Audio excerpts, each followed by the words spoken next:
13 years of freshly uncorked testosterone, wolfish smile, an eyebrow arched high, carefree confidence down to the bone, throwing my drumsticks up to the sky. My hair is Indian silk, cut short around nutmeg face. The girls giggle when I let my eyes twinkle, telling jokes on the playground. Cricket and football, under-11s boys, school captain. I am sleek in my all-white uniform. I catch every wicket with my bare hands. And I want to kiss Mia, the prettiest girl in our year. Or Heather, who is the second prettiest. The girl from down the road? She's all right, though she has an ugly bump to her nose. I told her that the other day. I think she cried. But she still comes round to my house. Shiny shoes and frizzy hair, always knocks 3 times. We go to the garden, play games we like. Her favorite is, "What's the time, Mr. Wolf?" And she won't stop laughing at my jokes. I'm good at getting her to do things like laughing, and it turns my chest gold warm to watch her cheeks redden. Mom says that girl has a crush on me. Says to be careful, says she's not Indian like me, but it's cool, we're just playing. I'm in my room, thumbing and grumbling on my PlayStation when the 2 brothers, my buddies from next door, come in. Amin, the older one, chapati crumbs on his chest, has a question. "Will I help him get his first kiss?" he asks. His 14-year-old chubby hands making a fist, he's licking his already wet lips. Younger brother suggests the girl from down the road, and as though summoned, there are 3 loud knocks on my front door. She bounces in, cheeks flushed, eyes sparkling, then halts and frowns when she sees Amin, his brother, and me beckoning to her with our sly grins. She asks to play our game. I have to think fast before the guys can ask what that means. I say no. You cannot play with me. You cannot play with any of us unless you kiss Amin. She gasps, laughs, then frowns in the silence. Her choice should be simple, I think to myself. Just come back tomorrow. I want her to leave, to show she knows better. She's pretty in her own way, beautiful when I make her laugh. She slowly forms clarification from held breath. Does she really have to kiss him? Right now? Like this? We nod in eerie unison. 3 boys in my bedroom stealing a 12-year-old girl's first kiss. What if I don't want to? She stammers. I stay firm. Then I'll never play with you again. We can't do it in my bedroom with the prophet's portrait staring down at us judging, so I lead them to the garden, to the place we play our games. After all, this is just another one, just a bit of fun. She wouldn't have said yes if she didn't want him. My mom was wrong. In the garden, she is quiet with eyes of steel determination.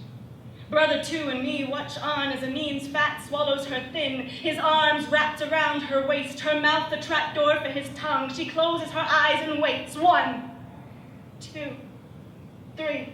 He plunges in, wet fish flapping on dry land. She is trying not to gag, trying to close the door, but I've got a countdown going. They have to kiss for 20 seconds more, so she obeys his flapping and attempts to do the same. 10, 11, 12. She looks like she is suffocating. I can smell his cologne from here, but they found themselves a rhythm, taking turns to come up for air until finally I reach 20 and yell for them to stop. Her lips and cheeks are siren red. Her eyes are 2 dead crows.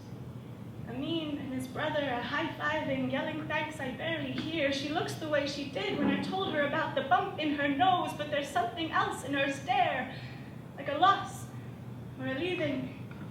I offer to play the game with her. She says, no, she'll go back home now.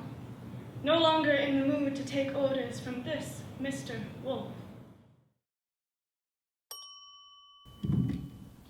You'd prefer my feminism if it were wrapped up in euphemism, not rapped out loud by a lost but now found woman. You want to hear the blood and gore, how often I get labeled whore, the stories of gender-based inequality, but you want them told differently, refreshingly, because you keep hearing the same damn thing, you see. You say it's kind of starting to sound like whining, and you want to support the cause, oppose the laws, legalize the damn whores. But you'd really like a change, you see. Something to get you riled up and really feel what all the women feel, but without all the male bashing. Because, well, that can get quite ostracizing. And you look at me beseechingly as if asking for a pity party, because men, you're not all that bad, you see. And you love women, your mum, your girlfriend, your auntie. You're one of the good ones. You should be safe from the wrath of our tongues. I take a moment and breathe in deep. These discussions tend to knock the air out of me, but you seem willing to have proper debate, so I try to be fair when unloading my pain. Of course, not all men are evil, but societal norms are medieval. When I still can't walk free at night on land my female ancestors died, or wear or fuck what I like without raising the ghost of the Third Reich, and men are still in power in almost every country the world over. Any woman in control is the exception to that rule, and the wage gap is still a slap in the face of every woman clapped back and dealt harder the darker her skin. And yes, race has its place in the feminism debate, because make no mistake, the black woman the world over occupies the lowest rung on society's broken ladder. There's so much more to say about violence, about rape, but I can see your eyes have already begun to glaze over. You're bored and uninspired. You've heard all this before. You're sure that we're just wired differently and women are merely butt-sore. We need to accept our inferiority because obviously if we were meant to be in charge at all, we'd have left our mark on history. But we all know those books are male territory. So shouldn't we girls have got the message that money and success are masculine rites of passage? And men bring home the bacon, that's the way it's always been. You're stronger and you're wiser with much, much thicker skin. And women, we're just weaker. In every sense there is. We're good at being mothers, he says, just not at disciplining kids. There isn't enough oxygen in the room for me to breathe in. I'm getting hot and red and angry from this blatant misogyny, but he can't see me melt down, because that's cue for the male catchphrase, all right, calm down. So I breathe in again and smile, swallowing down the bile. One of the trials of being woman is learning to defend without seeming hostile. So I lower down my register, speak clear but softer. Male and female differ only in chromosome and genitalia. Our similarities go much deeper than any differences we may wager, and gender is a construct we've had to use for millennia, nothing more than a binary pecking order in desperate need of a makeover, and history is always used against us by people who refuse to see and discuss the fact the very word history is weighed down by the patriarchy, and every female, queer, and non-white story has been erased or replaced by someone male, white, and preferably straight.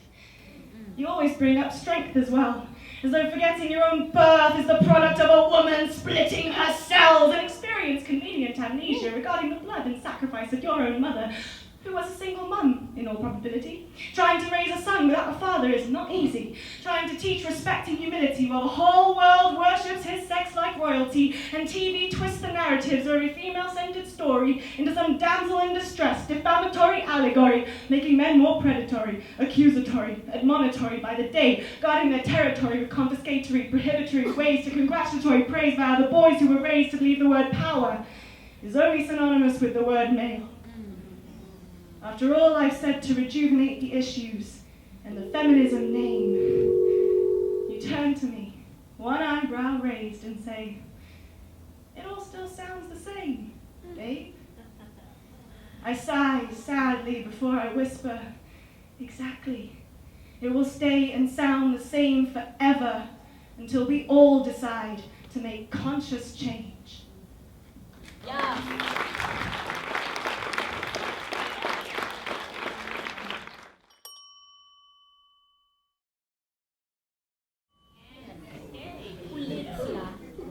Your hand traces my inner thigh. A Japanese house springs up. Lily pads float open on a forgotten lake. You introduce your lips to my tongue. 7 clouds swim gracefully across blue sky. A little boy eats sticky mango by the waves. You insert your finger. Purple, pink bursts explode around my body. Colorful bubbles expand and pop. I'm naked in a forest. In and out. Triangles and squares, then circles with each lick. Lego men march up the arms of a cartoon woman. 2 fingers and thumb. Up and down. My legs